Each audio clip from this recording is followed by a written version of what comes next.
You're listening to the Stoic Solutions Podcast, practical wisdom for everyday life. I'm your host, Justin Vacula, with episode 85, Crossroads, where I explore personal updates and how to face major decisions with prudence and courage.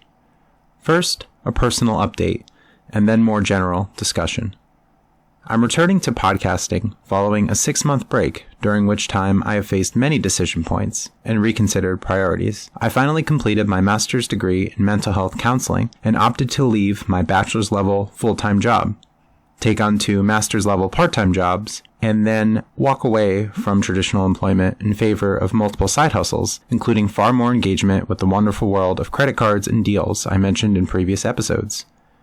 The traditional workplace, I came to realize, was a significant strain on my daily functioning, especially when I was working full-time.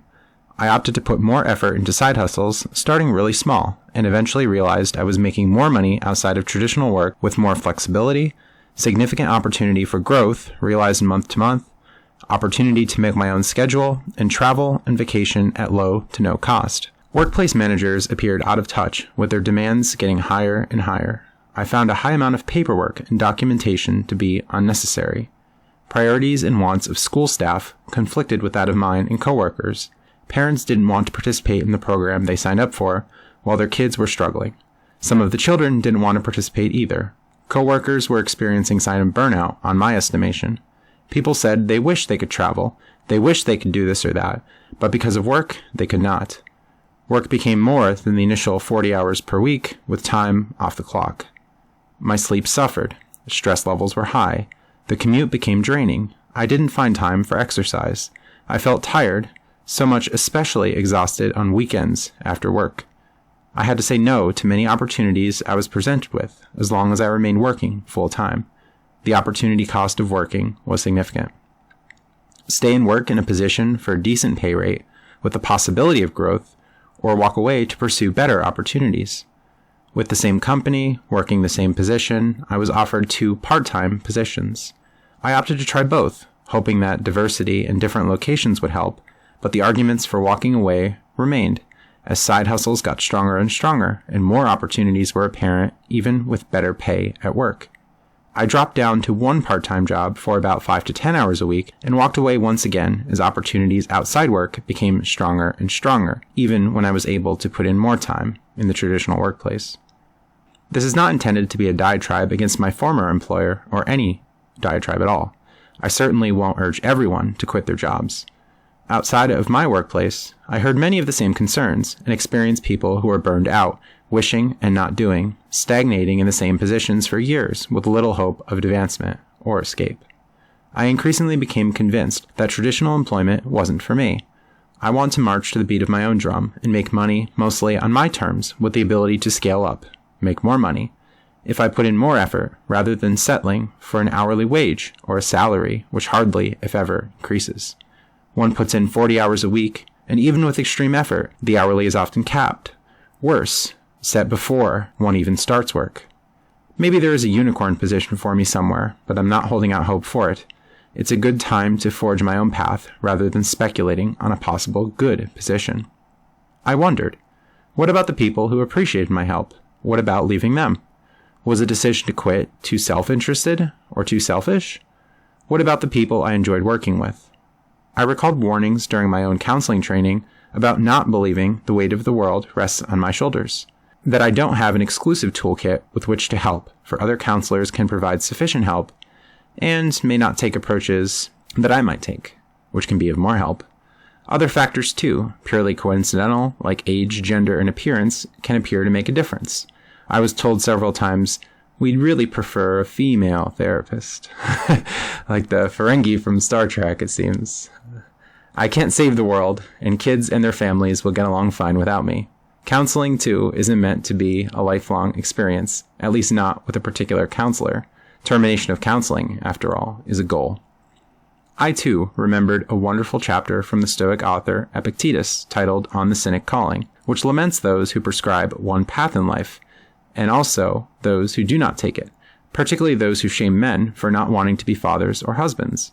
Epictetus emphasizes that one is able to help humanity in many different ways, even take on a caretaker role if desired, outside of one specific path or focusing the majority of attention on one or a few particular children. Others, too, will take on traditional role as father, while those with virtue can extend their concern to a larger population manifesting virtue in different ways. Personally, taking on a role as a financial advisor, I've helped many people who have experienced a great amount of joy using credit card rewards, saving money, embracing a more frugal lifestyle, and traveling. They share their travel experiences with family members, friends, and even travel solo when they previously would be unable to afford such trips, or the expenses would be too far of a burden.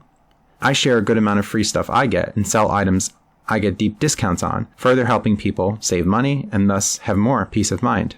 I freely share information so that others can also benefit.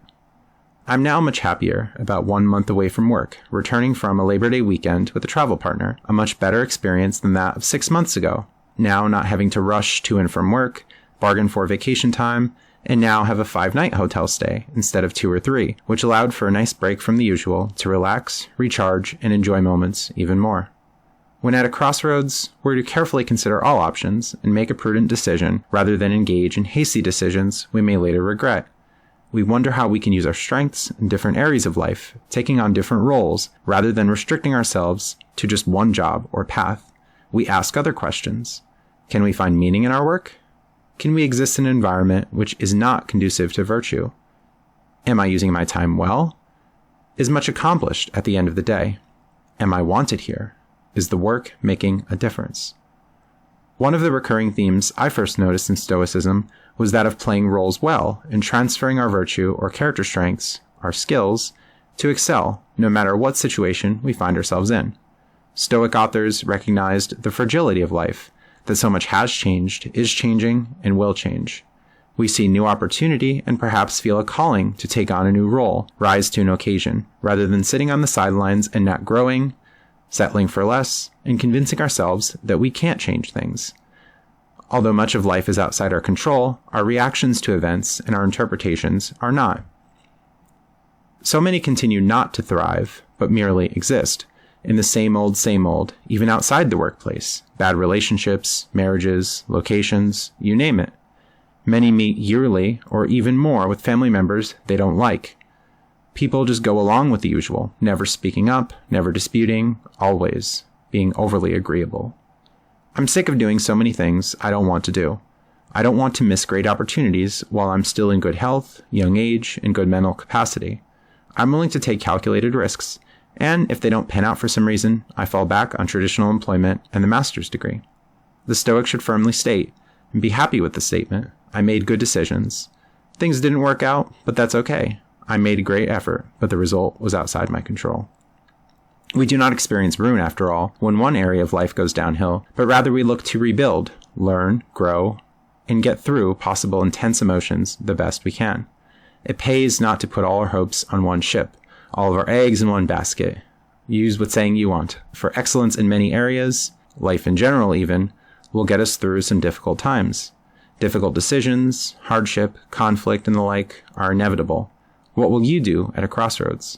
Let us not allow life to pass us by, later facing regrets and being like those who wish they had done something, but passed on the opportunity time and time again.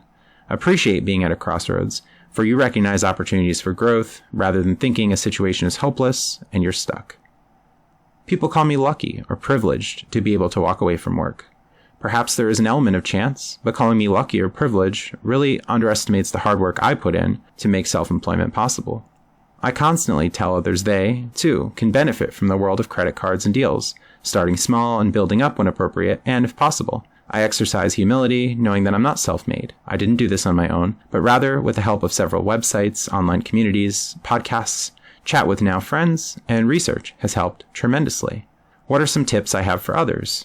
First, embrace a frugal lifestyle and you'll come out ahead. Stop using cash, debit cards, and junky credit cards for everyday spending when you can instead get great credit cards which offer nice perks and have a great return on spend, particularly when you reach multiple sign-up bonuses or minimum spend requirements. Getting 1 or 2 cards is better than none. Why not maximize your everyday spend, getting a 10 to 15% return on your money and more benefits through using good credit cards? Be responsible with spending. Pay off balances in full and take advantage of great offers from banks. Don't overspend. Open bank accounts and get bonuses. Stop spending so much on stuff you don't need. Make food at home instead of eating out, and even worse, getting food delivery.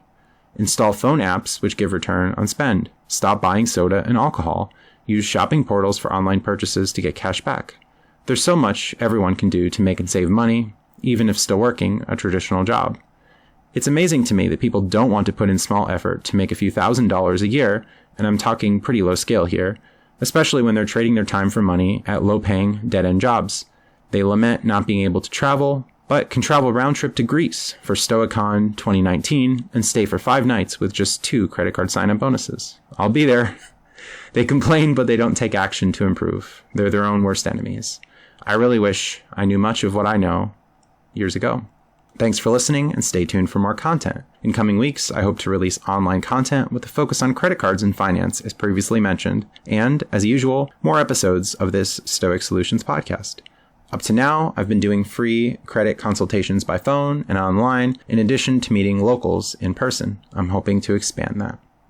Visit my website at stoicsolutionspodcast.com, where you can email me, connect with me on social media, find past episodes, and join my Discord chat server for interactive discussion. Support my work through Patreon, PayPal, the Cash App, and referral links by visiting the Donate tab on my website.